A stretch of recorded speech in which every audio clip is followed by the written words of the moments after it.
যেমন আজকে আমার কালীতলায় আমরা সবসময় ডাঙালিতলায় আমরা পুজো দিই, প্রণাম করি।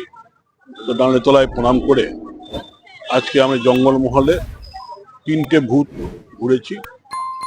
আমাদের গোপালনগর, চেল্লা, কামানপাড়া।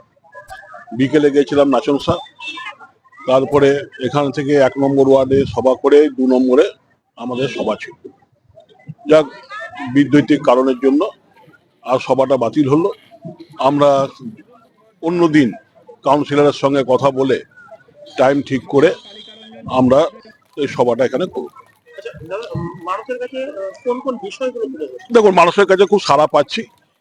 মানুষ মমতা ব্যানার্জির সঙ্গে ছিল, আছে, ভবিষ্যতেও থাকবে। যারা এই বাজে প্রচার করে মানুষকে বিভ্রান্ত করে ধর্মকে সামনে নিয়ে মানুষের ভোটাধিকার হরণ করে, গণতান্ত্রিক অধিকার হরণ করে যারা করছে তাদের যথাযথ বিতাড়িত বাংলা থেকে এবার হতে হবে। পরপর 2বার তারা হেরেও তাদের লজ্জা নেই। এবার তারা হেরে বাংলা থেকে বিদায় নেবে, এটা সুনিশ্চিত।